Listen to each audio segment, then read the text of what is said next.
शेतकरी बांधवांनो नमस्कार। महाराष्ट्रामध्ये कर्जमुक्ती योजनेची प्रत्यक्ष अंमलबजावणी ही सुरू झालेली आहे।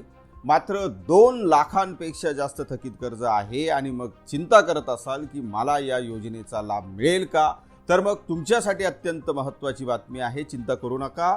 सरकारने OTS म्हणजेच एक वेळ समझोता योजना ही आणलेली आहे।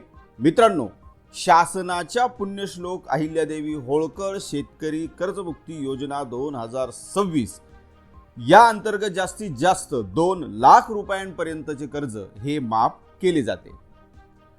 मग जर एखाद्या शेतकऱ्याचे त्यापेक्षा जास्त जर कर्ज असेल तर जर समजा एखाद्या शेतकऱ्याचे कर्ज 2 लाखांपेक्षा जास्त असेल, म्हणजे एका उदाहरणाद्वारे समजून घेऊया। एखाद्या शेतकऱ्याचे कर्ज जर 2.5 लाख रुपये जर असेल तर त्या शेतकऱ्याने 2 लाखांवरील अतिरिक्त जी रक्कम आहे 50,000 रुपयांची, ती अतिरिक्त रक्कम बँक खात्यामध्ये त्या शेतकऱ्याने जमा करायची आहे। ही अतिरिक्त रक्कम जमा होताच शासन उर्वरित 2 लाख रुपयांचे कर्ज हे पूर्णपणे माफ करते आणि शेतकऱ्याचे कर्ज खाते हे बंद केले जाते।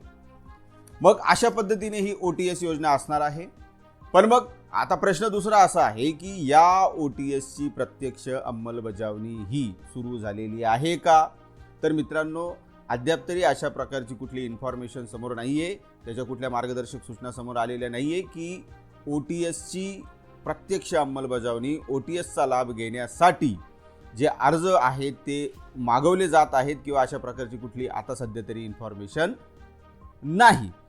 मात्र मित्रांनो, एक सरळ अंदाज असा आहे की टप्प्याटप्प्याने या कर्जमुक्तीसाठी जे शेतकरी पात्र आहेत त्यांची यादी ही जाहीर होत आहे आणि त्यांची आधार पडताळणी देखील सुरू आहे। मग मित्रांनो, एक अंदाज असा आहे की जे पात्र शेतकरी आहे यांच्या संदर्भातील कारवाई पूर्ण झाल्यानंतर OTS संदर्भातही अर्ज हे मागवले जाऊ शकतात। तर अशा पद्धतीने मित्रांनो, सध्या तरी OTS संदर्भात ही माहिती मी माझ्या पद्धतीने, मला ज्या सोर्सेसने जी माहिती मिळाली आहे त्याच्या आधारे मी ही इन्फॉर्मेशन तुम्हाला देत आहे। धन्यवाद मित्रांनो।